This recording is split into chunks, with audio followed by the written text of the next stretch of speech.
how to change XTC2Clip flex, my dear friends. Don't try to direct pull out ribbon, otherwise your XTC2Clip may be damaged.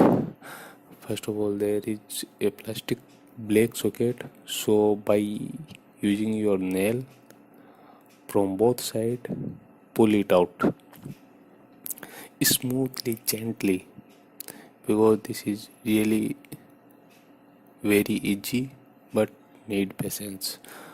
After pull out, please pull out your flex like this. Okay, now pull out your flex.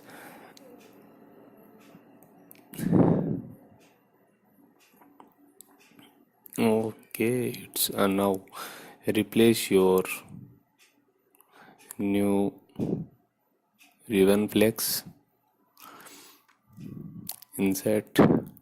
Okay, gently, very smooth.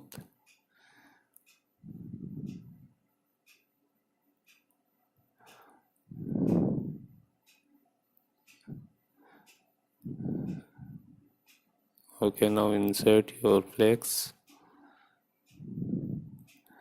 and push socket from both sides like this. Okay, now your XTC2Clip is ready.